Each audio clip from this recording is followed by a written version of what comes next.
Vai falar sobre as estratégias sustentáveis e inovações na construção civil. Eu sou o professor Renato, eu sou professor do Departamento de Construção Civil, né, da Universidade aqui Regional do Cariri, e tenho atualmente, sou chefe de departamento da Construção Civil e também coordenador do LIRC, que é o Laboratório Integrado de Recursos Hídricos e Construções Sustentáveis.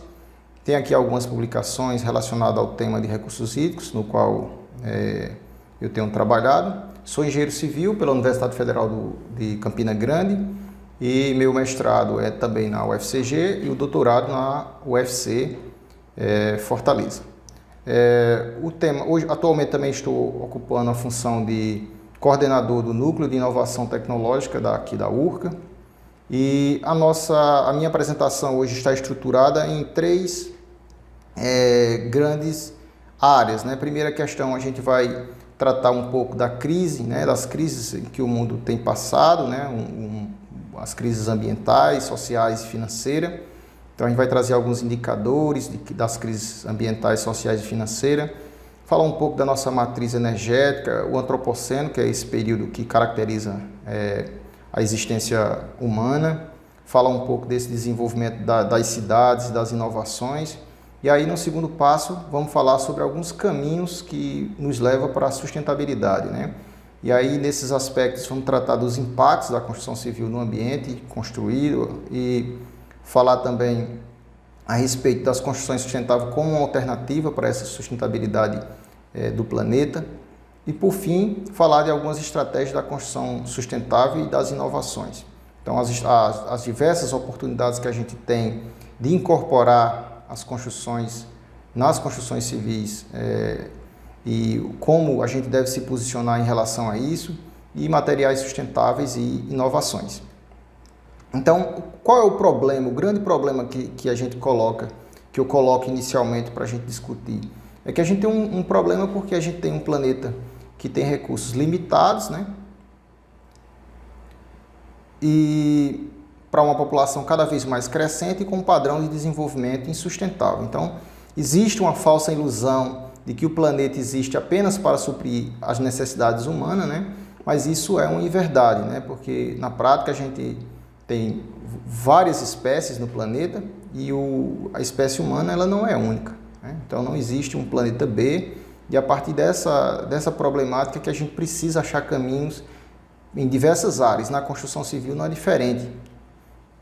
Então a gente tem um planeta em crise, né? Um planeta que apresenta diversos problemas ambientais, que a gente vai ver aqui, mas também sociais, políticos, né? De saúde, né? No momento que a gente passa é um problema de saúde grave e isso retrata o quanto a população, a humanidade, ela avançou na degradação do planeta.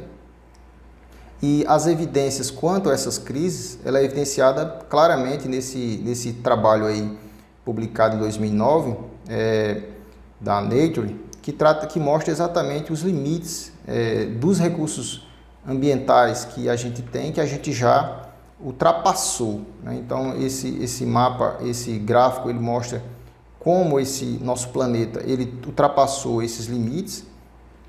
E todos esses, por exemplo, mudanças climáticas já ultrapassou, isso não é novidade para ninguém, que mudanças climáticas já têm ultrapassado esses limites. E aí outras, como a taxa de perda da biodiversidade, o ciclo do nitrogênio, todos são serviços ambientais que o planeta já ultrapassou e se tornou exaurido, né? Então, um dos indicadores que a gente utiliza muito para representar essa degradação do planeta é a pegada ecológica. E a pegada ecológica ela relaciona essa biocapacidade do planeta em suportar as demandas humanas, né? Então, desde a década de 70, como está mostrado aqui, a gente já ultrapassava esse limite que o planeta tem de suprir essas demandas, né? E aí, em 2012, por exemplo, 2012, 2013, você teoricamente teria que ter 1,5 planeta para suprir essas demandas que a humanidade tem. Então, a pegada ecológica ela permite comparar essas demandas humanas por recursos naturais, renováveis, e com a capacidade de regenerativa do planeta. Então, a estimativa é que em 2050 a gente, teoricamente, necessitaria de quase 3 planetas, para suprir essas demandas. E isso realmente nos assusta. Isso mostra que a gente está gerando uma pressão ambiental muito grande. A pegada hídrica também é um outro conceito que, inclusive, a gente tratou hoje à tarde numa mesa redonda, que é um conceito que trata de quanto, né, de água a gente precisa para produzir diferentes produtos, né? Então, a carne, por exemplo, bovina é um dos grandes vilões, né? Então, 1 quilo de carne bovina necessita em torno de 15.400 litros de água para produzir 1 quilo de carne bovina. Por isso que é um dos insumos, né, um dos alimentos que é tão questionado pelo pessoal do meio ambiente, exatamente por isso. Então, a água é um insumo básico para esse desenvolvimento, e aqui mostra, por exemplo, que a nossa irrigação consome em torno de 72% dessa água. Então, aqui um gráfico bem interessante que vai mostrar quais são os países responsáveis por maior emissão de CO2 no planeta, né? E aqui, de um lado, você vai ter aqui um gráfico que mostra o mundo, né? Que é esse primeiro gráfico aí, tá mostrando, tá animado. E um segundo gráfico vai mostrar apenas a América Latina. Então, vejam que os Estados Unidos e a China, eles são os maiores emissores de CO2. Então, em 2009, tá aí os resultados, 2010, 2011, e aí foi mudando. Se você for olhar aqui, por exemplo, para a América Latina, aí você vai ver que o México e o Brasil são os grandes emissores também. Então, só para a gente ter ideia, por exemplo, a China sozinha, ela está no topo, né, dos maiores emissores, mais de 10 mil megatoneladas, e isso representa que a América Latina, toda a América Latina, corresponde apenas a 17% da emissão de CO2 da China. Então, mostra o quanto a China é um grande poluidor, né, nesse sentido, quando você fala de CO2. Então, está aqui o Brasil e o México, na América Latina, são os dois maiores emissores, e o Brasil está em segundo lugar. Então, nesse aspecto de emissão de CO2, que tem a ver com nossa sustentabilidade, a variação da concentração de CO2 no planeta, ela tem grandes variações. O problema é que no período mais recente, né, depois da Revolução Industrial, como está mostrado aqui no gráfico, esse gráfico ele se inclinou muito. Então, a variação, o aumento aconteceu de uma forma muito brusca, né? E o limite suportado pelo planeta, que é em torno de 350 partos por milhão, foi ultrapassado em muito, que em 2019 já estávamos com uma taxa de 415 partos por milhão. Então, isso é uma quantidade muito acima do que o planeta consegue suportar. Uma outra questão, quando a gente fala de sustentabilidade, é que não é só a questão ambiental que está em jogo, né? Quando você fala de sustentabilidade, engloba aspectos sociais e financeiros também. E esse nível de desigualdade que tem aumentado, por exemplo, ela mostra também o quanto o planeta está insustentável. Então, só para a gente ter ideia o quanto o Brasil é desigual, por exemplo, essa reportagem aqui do G1 mostrou que o Brasil só perde para o Catar. O Catar 1% dos mais ricos do Brasil concentra 28,3% da renda. Então, isso mostra que existe uma concentração muito grande de renda, ou seja, poucas pessoas com muito e muitas pessoas com quase nada. Então, o Brasil é um país muito desigual, só perde apenas para o Catar. Então, em torno de 112 milhões de pessoas vivem com menos de R$ 22 por dia. Então, é uma quantidade muito pouca quando você analisa. Então, o Brasil é muito desigual quando você fala da concentração de renda.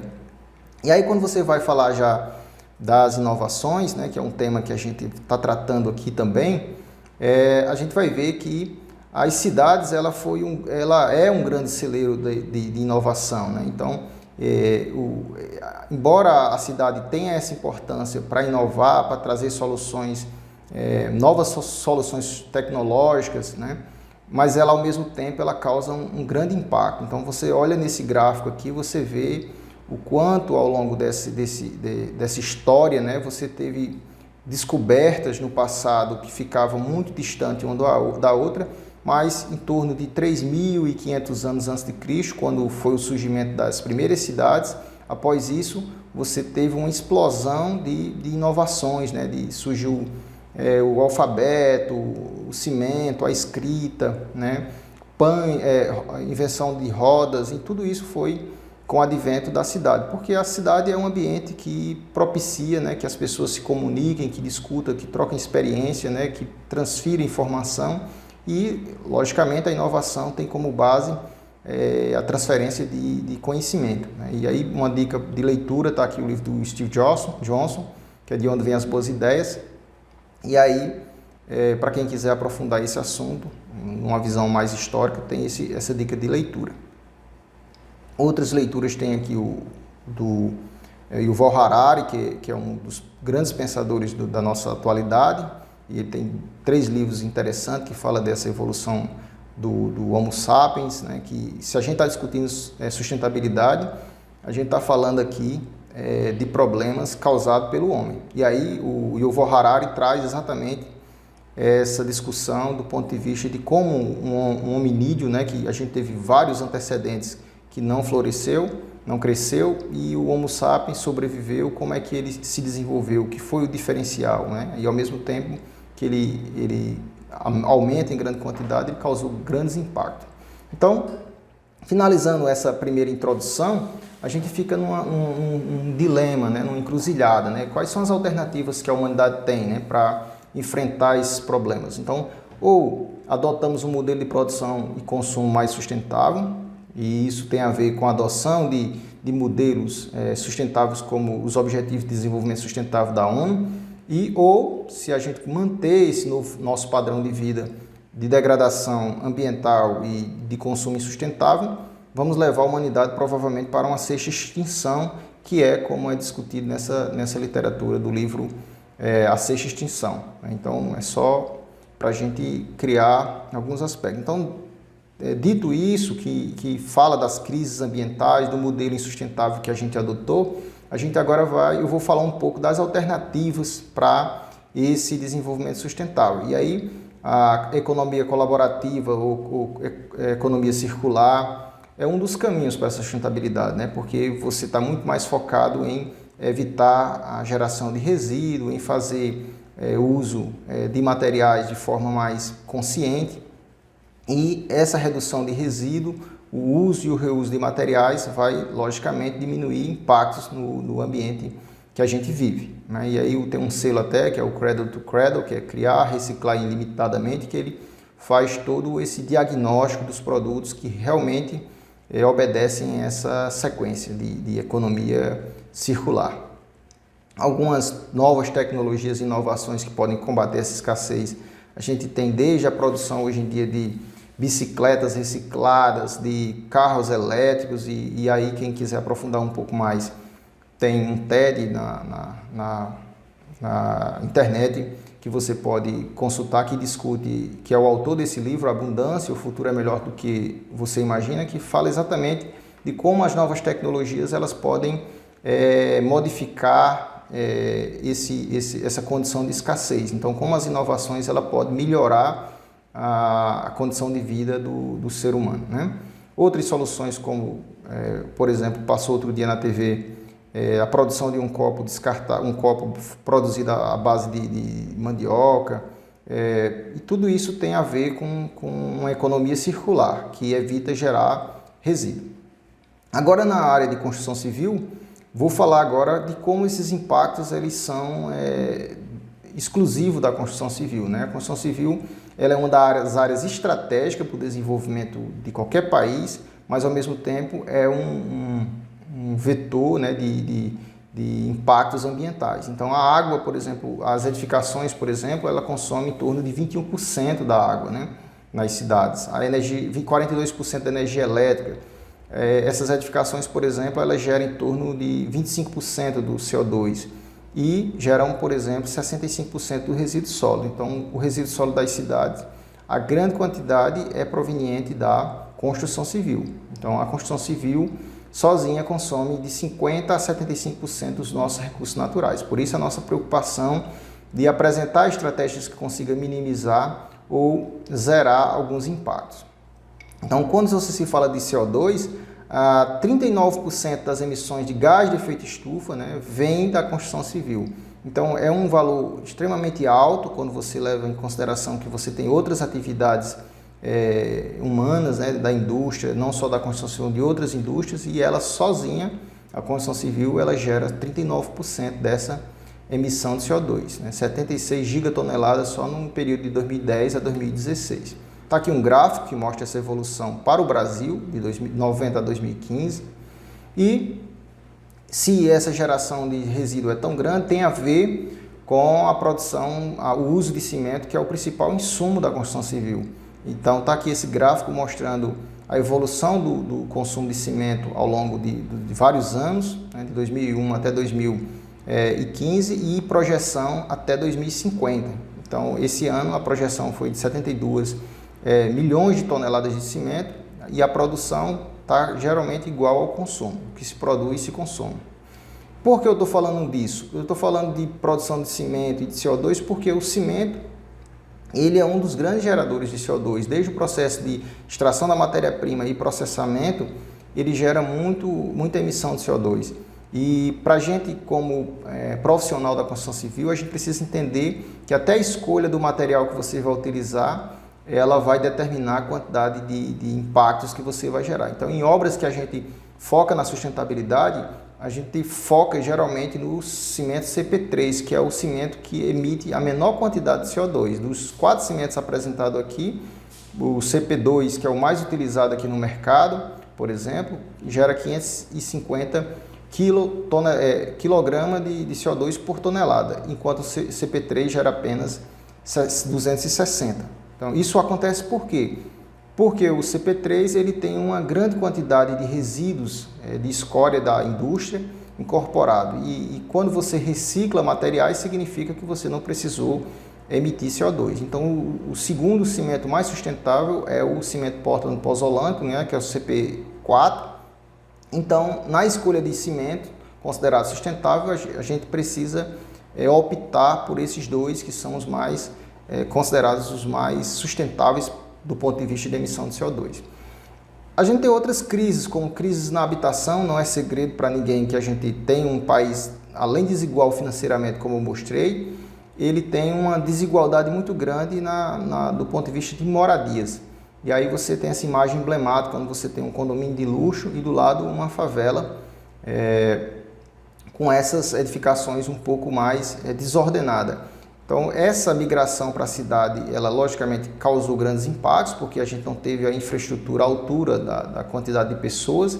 E aí, esse gráfico aqui mostra exatamente como houve essa migração, né, do ambiente rural para o ambiente urbano. Enquanto o ambiente rural decaiu ao longo dos anos, o ambiente urbano aumentou, a população urbana aumentou cada vez mais. Então, a gente tem uma grande concentração de pessoas morando na cidade e isso vai gerar muitos problemas, como, por exemplo, a ilha de calor, né, que quando você urbaniza a cidade, além de você impermeabilizar o solo, isso gerar problema de alagamentos e enchentes, você cria uma condição em que a temperatura dessa região fica um pouco mais quente, de 3 a 10 graus Celsius, do que na zona rural. Então, para a mesma temperatura do ambiente, naquele local você vai ter um acréscimo de temperatura exatamente porque você não tem processos de transpiração das plantas, você não tem infiltração de água no solo, essa redução tudo impacta. Então, a gente precisa fazer algumas perguntas, né? E essas perguntas vêm ao encontro de como é que a gente precisa minimizar os impactos das edificações na drenagem das chuvas, quais as tecnologias que a gente precisa implementar para economizar energia nas edificações e água, quais as metodologias de gestão apropriada. Tudo isso são questões que a gente precisa levantar. E aí o primeiro ponto que eu levanto é o que é realmente uma edificação sustentável, né? Seria uma cabana, a gente precisa se despir de todo o conforto de uma boa moradia para ir morar numa cabana simplesmente para ser sustentável? Não, logicamente você tem uma condição em que você pode ter um edifício que vai emitir um pouco mais de CO2 do que uma cabana, mas, ao mesmo tempo, essa emissão ela foi minimizada ao máximo, né? E isso significa que você tentou equilibrar as demandas humanas em detrimento em função dessa necessidade da preservação ambiental. Então, eu sempre falo que, de qualquer forma, a gente vai impactar o meio ambiente. Então, toda vez que... A única forma que você não vai impactar o ambiente é só se você não nascer. Porque se você nascer, você vai ter demanda de água, de leite, de fralda, roupa, carro, casa, tudo isso vai gerar impacto. Então, o que a gente está discutindo aqui é quais são as estratégias que a gente pode adotar, em especial para a construção civil, para reduzir esses impactos. Então, uma definição bem interessante sobre construção sustentável, construção verde, né, que também como é chamado, é um conceito que ele é um conceito holístico. Ele envolve vários aspectos, né, que começa desde a compreensão do ambiente construído e que esse ambiente pode ter impactos profundos, né, positivos e negativos no ambiente natural. E, ao mesmo tempo, essa construção verde ela é um esforço para expandir os efeitos positivos e reduzir os negativos, né, ao longo de todo o ciclo de vida. Então, a gente tem que entender também que a obra, né, a edificação, ela tem todo um ciclo de vida, desde o planejamento, a construção, a operação, a demolição e, depois dessa demolição, a reciclagem desses resíduos. Falar também que, embora a gente pense que muitas das vezes a gente imagine que a sustentabilidade na edificação ela precisa ser um prédio extremamente caro ou uma cidade com grandes investimentos para ter sustentabilidade, não. Existem diferentes níveis de sustentabilidade. Então, quando você quer uma edificação em que o impacto dela é mínimo, significa que além das estratégias que a gente chama de estratégias passivas, né, que está muito ligado ao projeto, né, da edificação, você tem que investir também em estratégias ativas, que significa a instalação de captação de água de chuva, significa você utilizar energia solar, significa você usar automação. Todas essas estratégias visam reduzir impactos no ambiente construído. As estratégias sustentáveis em edificações, elas são várias, né? E aqui, por exemplo, estão citadas algumas, né? Que vai desde a geração de energia na edificação, tem aproveitamento de água de chuva, você tem tratamento de resíduo, você tem paisagismo mais produtivo, que economiza água também, arquitetura bioclimática, que está muito ligada ao projeto. O pessoal da arquitetura que vão desenvolver projetos, eles têm toda essa preocupação de valorizar as características locais, e materiais naturais e recicláveis. Então, são grandes áreas que você vai ter como você atacar em diferentes frentes para economizar água e energia. Então, as construções sustentáveis ela contribui muito com esses objetivos de desenvolvimento sustentável da ONU, e aqui tem algumas estratégias colocadas aqui, mas eu não vou me deter a ler, porque eu vou avançar um pouco mais, mas de qualquer forma, o que eu quero que vocês compreendam é que existem várias possibilidades que, uma vez implementada na edificação, você pode gerar impactos positivos no ambiente no ambiente construído, e especialmente na cidade.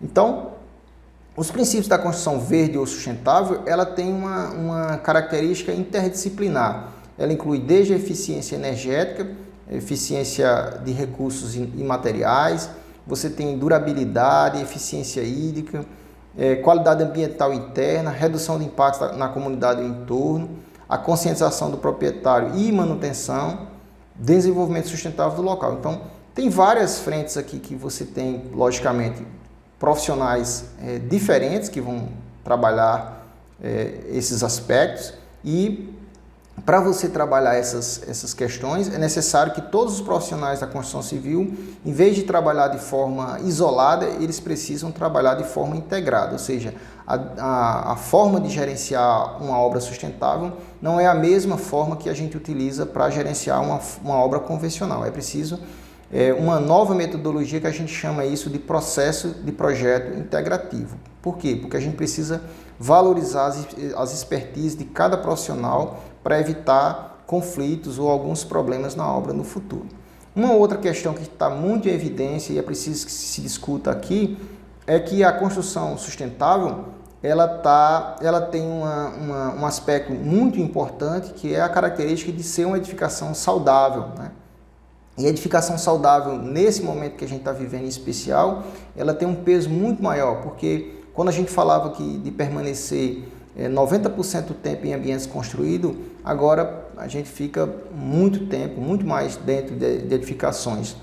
Antes a gente ficava uma parte no trabalho e outra parte em casa. Agora em home office está todo mundo em casa e isso realmente vai gerar um impacto muito grande. Então a edificação saudável ela tem a ver com você ter melhor qualidade de vida, você ter um ambiente mais agradável, você ter um ambiente que você vai ter mais saúde, porque um ambiente não saudável, acontece o que a gente chama o Ministério da Saúde chama de síndrome do edifício doente, que é uma característica específica de edificações que as pessoas que moram em essas edificações, elas acabam adoecendo não por problemas,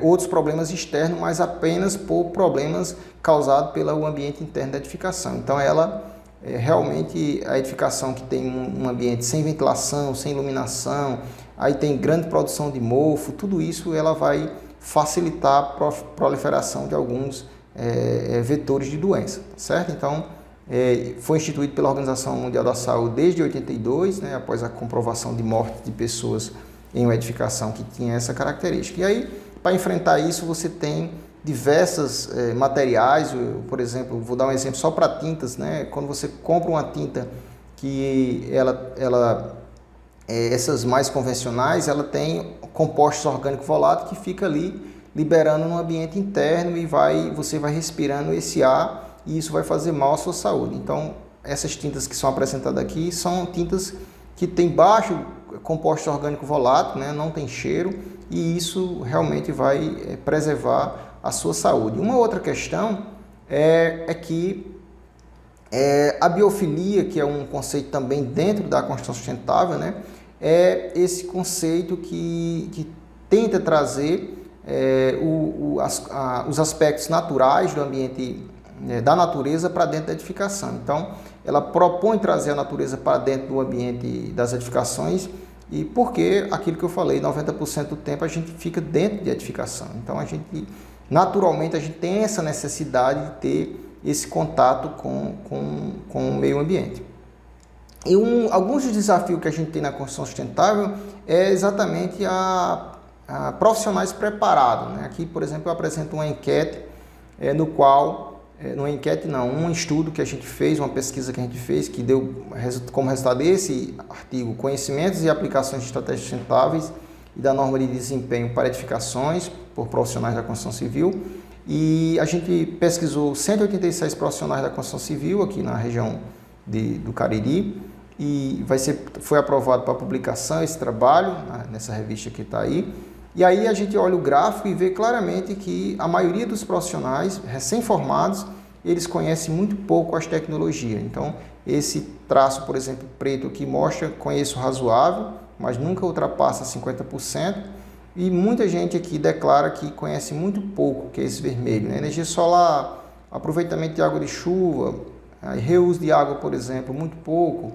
Equipamentos poupadores de água, telhados verdes, todas são tecnologias que tem a ver com a enquete que eu até passei para vocês responderem aí, e eu não sei se vocês conseguiram responder. Então, o pessoal que está perguntando como acessar a enquete, basta acessar o endereço que eu coloquei aí, mentimeter.com, e colocar esse código que está aí, e vocês vão poder responder, ok? É esse endereço que está aí na mensagem do YouTube. Outra questão sobre sustentabilidade é que a sustentabilidade a gente precisa ter cuidado porque muitas das vezes é pintado, né? O pessoal vende uma marca, alguma coisa como se fosse sustentável sem ela ser. Então isso é o que a gente chama de greenwash, e greenwash significa exatamente você apresentar um produto como se fosse sustentável apenas para vender, mas no entanto ele não tem nada de sustentável. Então tem que ter muito cuidado, inclusive na construção civil. Então, as oportunidades para incorporar essas soluções sustentáveis são várias e vai desde a aquisição do terreno, passando por aquisição de materiais.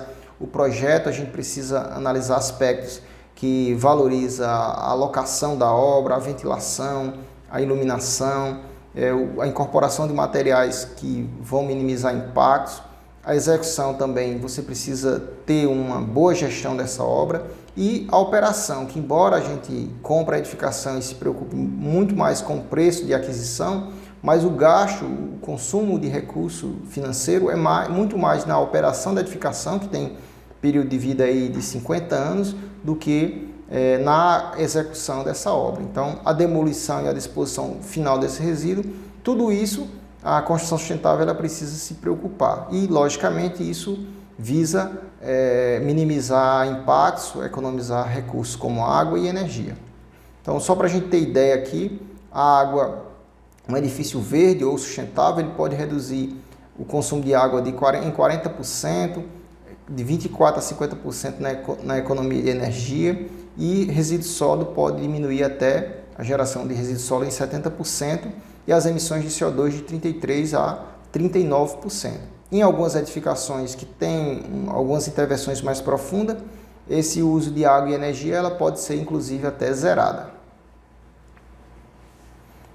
As vantagens e os custos de uma construção sustentável são várias, que vai desde redução do CO2, como eu já falei, economia de água e energia, mas tem outras vantagens. As vantagens incluem valorização de revenda em até 10%, os custos de operação total pode ser reduzido em 8% a 10%, e elas são edificações mais confortáveis, mais saudáveis, e isso são realmente coisas que não podem ser mensuradas aqui. Então, alguns exemplos de edificações que usam algumas estratégias como telhado verde, né, que está aí na cidade em Chicago. Outros materiais aqui apresentados que podem minimizar essa ilha de calor, como o uso de tintas refletivas em telhados, pode reduzir essa temperatura do ambiente interno, e redução de temperatura no ambiente interno significa economia de energia, porque você não vai precisar ligar mais ar-condicionado, e isso significa economia de energia ao mesmo tempo que você reduz. O uso de jardins verticais, além de reduzir a transferência de energia ou de calor para dentro do ambiente interno, você vai criar um ambiente mais agradável, né, que é aquele conceito de biofilia, né, que é essa necessidade que o ser humano tem de estar em contato com a natureza. Fachadas ventiladas, elas evitam que haja também essa transferência de calor, exatamente porque você tem uma camada descolada da parede, então esse ar cria um colchão de ar que evita dessa passagem de calor.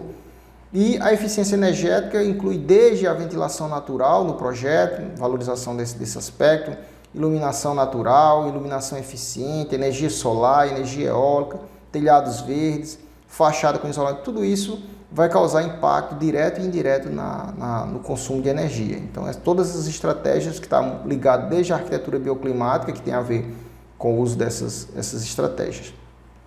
Tem um conceito na construção sustentável que é o edifício zero energia, que ele está associado a um edifício que tem alta eficiência energética e, ao mesmo tempo, ele tem uma energia renovável, ele usa energia renovável. Então, quando você aplica a eficiência energética, você reduz essa quantidade de consumo em até 40%, né? E aí o restante dessa energia necessária você implementa um sistema de geração de energia, geralmente uma energia solar, e aí você torna essa edificação autossustentável ou zero energia.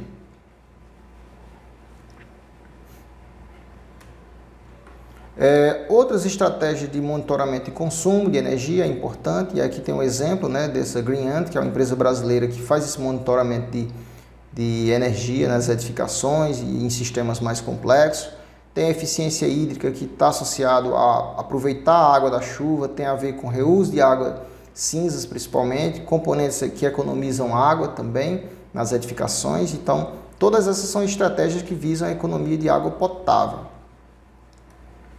Então, os equipamentos de vazão, que economiza vazão, né? Então, quando você implementa medição individualizada de água em um edifício, ao mesmo tempo, você cria uma situação que você incentiva os moradores a economizar água, porque você rateia esse custo, né, do consumo de água em edificação, em prédios, e o uso de equipamentos economizadores de água também. Então isso é importante. Temos opções mais modernas como o uso de mictórios sem água, né, que ele usa um sistema de válvula que faz esse fechamento hídrico e isso já é muito utilizado. Em Fortaleza mesmo tem vários shoppings, alguns shoppings que usam esses equipamentos e isso é muito bom porque você significa zero água nesses mictórios. Tem automação de edificações como o uso de equipamentos que faz esse monitoramento. Então, para você gerenciar a água, você precisa ter equipamentos para saber quanto você está consumindo. Então, em edificações principalmente comerciais, como um grande shopping, você tendo esses equipamentos e você possa visualizar em algum software quanto esse consumo está sendo feito, é muito importante. Então aqui, por exemplo, tem um exemplo de captação de água de chuva, que é um trabalho que eu fiz, um dos primeiros que eu fiz na pesquisa aqui, quando eu cheguei aqui na Universidade Regional do Cariri, que mostra que a gente pode economizar até 50% da água potável se a gente instalar uma cisterna aqui de 30 metros cúbicos para utilizar essa água em atividades menos nobres e, além disso, utilizar equipamentos poupadores de água. E aí, já indo para os processos construtivos, você tem diversos processos construtivos e o foco hoje em dia para redução de geração de resíduo e de materiais é o uso de edificações modulares, né? Edificações modulares, ela vai desde o uso de aço como o uso de madeira ou blocos de concreto pré-moldado. Então, o steel frame, o light steel frame é uma tecnologia já consagrada fora do Brasil e recentemente tem sido muito utilizada, inclusive aqui em Juazeiro do Norte, e ela possibilita a utilização de perfis metálicos e você consegue construir uma casa em um processo muito rápido e com um desempenho muito bom e sem geração de resíduo, porque isso é feito de forma industrial. Eu vou passar rapidamente aqui esse vídeo só para a gente entender como é que esse processo acontece, 2 minutinhos, só para a gente entender como isso acontece. E vocês vão ver que realmente é muito rápido o processo.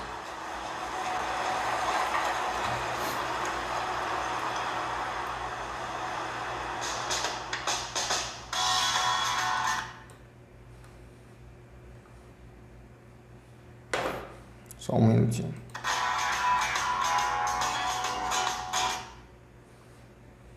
Tá dando erro aqui.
Ok, vejam que em um intervalo de 58 dias, né, foi feita essa edificação, então é um tempo muito rápido, né, que a gente tem que considerar todo o processo.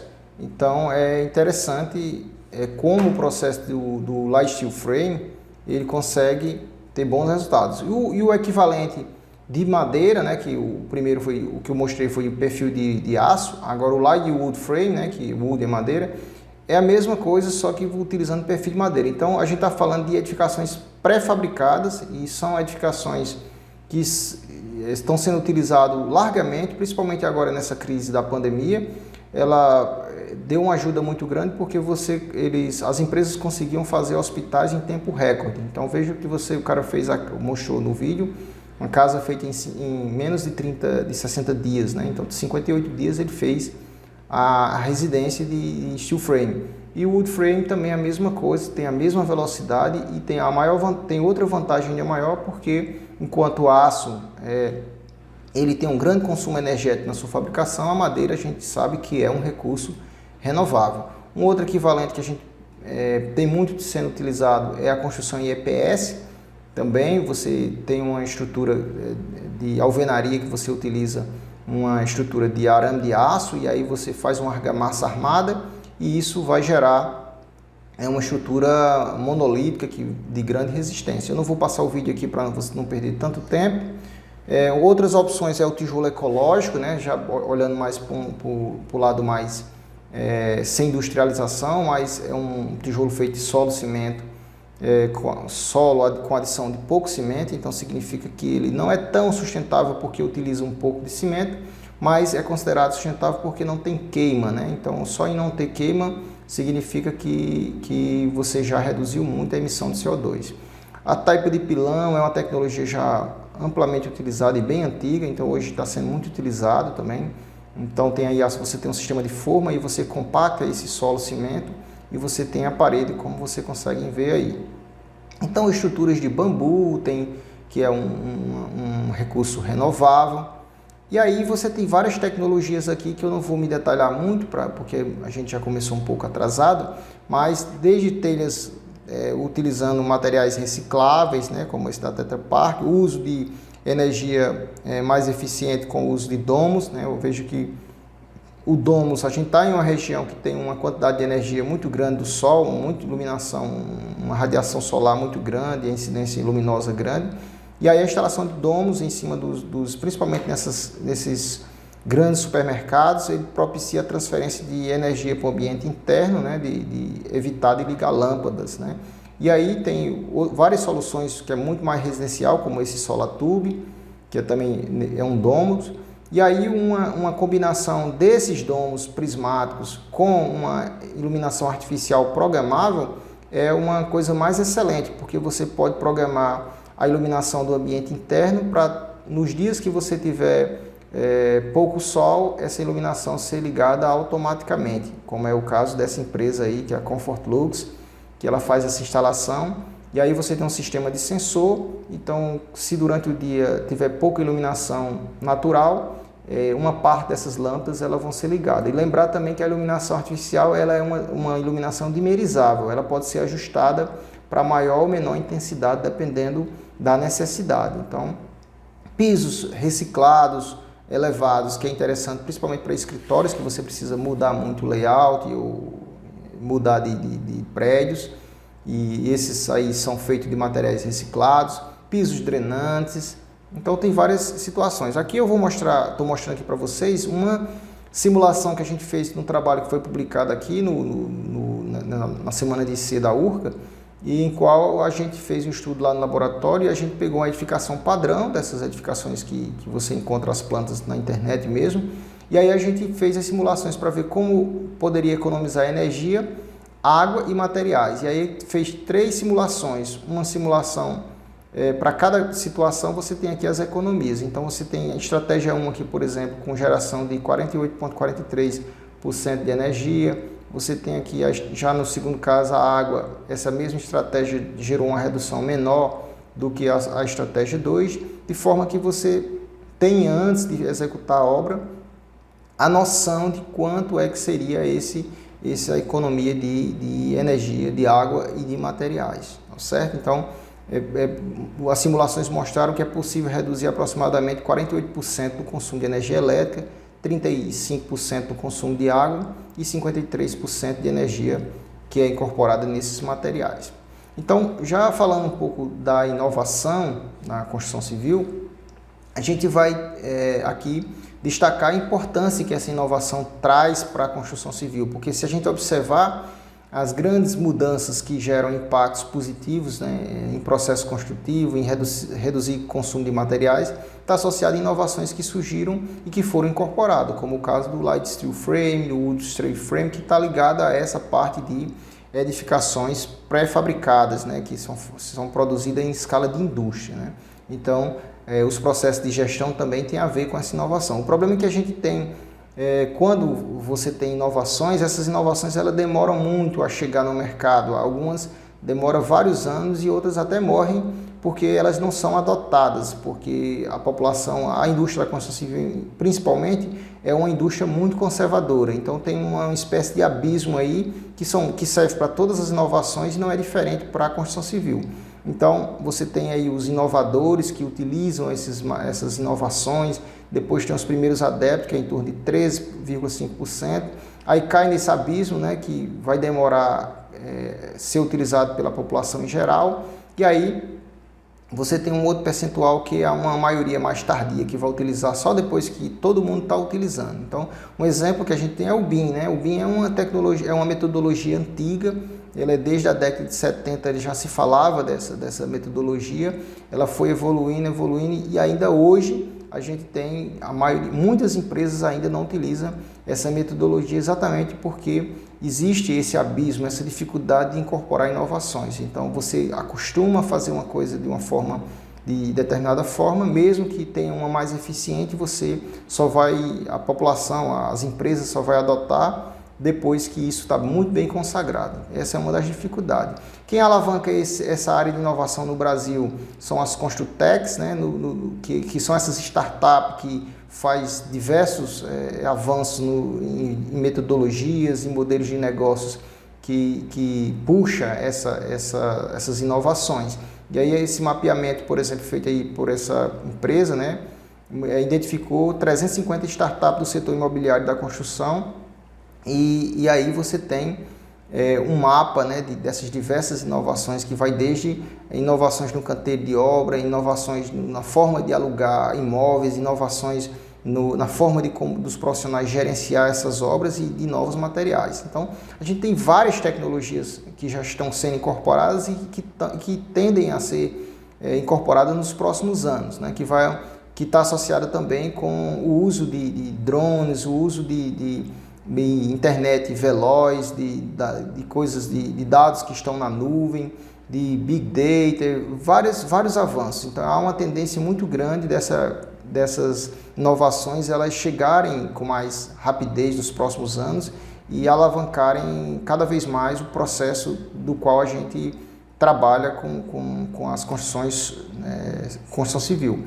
Então, um exemplo é esse robô pedreiro aí, que ele é capaz de assentar 1000 tijolos por hora. Então, tem o vídeo aí que é o Handrix X. Então, ele é um robô que já faz isso. Então, isso significa um impacto muito grande se realmente esse tipo de tecnologia chega às obras, né? Porque ele consegue fazer esse processo muito rápido. Você tem outras inovações como que está associada à internet das coisas, que você automatiza as edificações. Realidade virtual, hoje você não faz quase mais maquete física, você pode ver o apartamento que vai comprar através de realidade virtual. Tem a impressão 3D, que hoje a gente tem impressão 3D até para a indústria da construção civil. Está aí um exemplo de uma startup do setor imobiliário que é a Inova House 3D, que faz a impressão de edificações 3D nessa impressora 3D, usando esse concreto aí.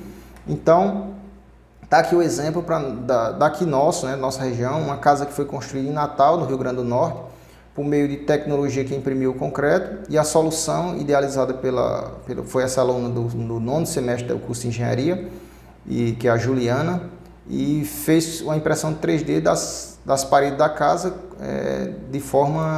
nessa impressora 3D, né, em apenas 48 horas. Está aí a reportagem Isso é da data de agosto desse ano. Então vocês veem como está a impressão e como isso está avançando. Então é um crescimento exponencial, há uma tendência dessas inovações alavancarem o setor, e é interessante que a gente fique atento para essa tendência. Uma outra inovação interessante na energia solar é essa telha solar da Eternit, né, que a empresa disparou na Bolsa de Valores depois que lançou essa telha, porque os especialistas reconhecem que ela tem potencial para se tornar uma grande empresa, maior do que ela já é hoje, porque ela tem a primeira telha fotovoltaica brasileira, e aí você já pode acessar o site lá, você tem mais detalhes sobre essa telha. Então é interessante, em vez de você colocar as placas solares na edificação, você já coloca a telha da Eternit, que já vem com todas as placas de silício para geração da energia solar. Tem sensores vestíveis que você pode utilizar nos capacetes, inclusive para acompanhar os operários e evitar mais acidentes. Gestão de obras de modo remoto, tudo isso está alavancando. O uso de drones, por exemplo, é uma tecnologia já utilizada muito, que ela vai fazer esse diagnóstico, levantamento das edificações, acompanhamento das etapas construtivas, né? E faz esse monitoramento de segurança do canteiro de obras. Então, manutenção de obras, por exemplo, você pode ter um drone que faz um voo e faz esse levantamento de como os telhados das casas estão para fazer possíveis manutenções. Análise de eficiência térmica também é possível, você usando uma câmera especial para ver como essas edificações elas estão aquecendo, está transferindo calor. E dentro dessa perspectiva de inovações e construções sustentáveis, a gente precisa compreender que as edificações sustentáveis ela precisa ter uma abordagem integrada, né? Desde o uso de materiais, iluminação, energia, fachada, orientação, aspectos de aquecimento e resfriamento, dependendo da região, aspectos de consumo de economia de água, né? E as vantagens são várias, como eu já citei, e todas essas vantagens estão associadas a diversas estratégias sustentáveis que eu citei, e fora uma metodologia, e ainda uma metodologia de gestão que consiga colocar todos os profissionais se comunicando. E esse modelo de gestão que eu falei, que é o modelo de gestão integrado, né? E você precisa colocar todos, sair daquele modelo convencional no qual você tem os profissionais, eles não conversam, e colocar todos esses profissionais numa mesma mesa, né? E aí a construção sustentável ela consegue reduzir o consumo de água e energia ou anular, reduz os custos de operação. Então, 80% dos custos de uma edificação não é na aquisição, é na operação. Então, se você reduz o custo, reduz os custos da operação, significa um grande impacto, aumenta essa durabilidade, reduz ou anula a produção de resíduos, dependendo das estratégias, cria ambientes saudáveis e melhora a saúde, porque a gente sabe que uma residência bem ventilada, bem iluminada, ela traz diversas vantagens para a saúde e o bem-estar, e isso é imensurável. Reduz o consumo de materiais, reduz ou anula a geração de CO2 e garante condições mais justas, né, sociais, porque se a edificação é sustentável, significa que os trabalhadores que fizeram essas edificações, eles tiveram toda a dignidade de carteira assinada, de respeitar direitos trabalhistas. Então, não é só incorporar um aspecto verde ou energia renovável que vai tornar a construção sustentável. Significa preocupar nos 3 pilares, que é a preocupação ambiental, social e financeira, porque não adianta você ter uma edificação com estratégias muito importantes e, ao mesmo tempo, ela não ser execuível do ponto de vista financeiro, ok? Então, as construções sustentáveis, além de proporcionar ambientes saudáveis, elas vão preservar recursos naturais, busca a igualdade social e o desenvolvimento econômico, ok? Então, eu agradeço aqui a atenção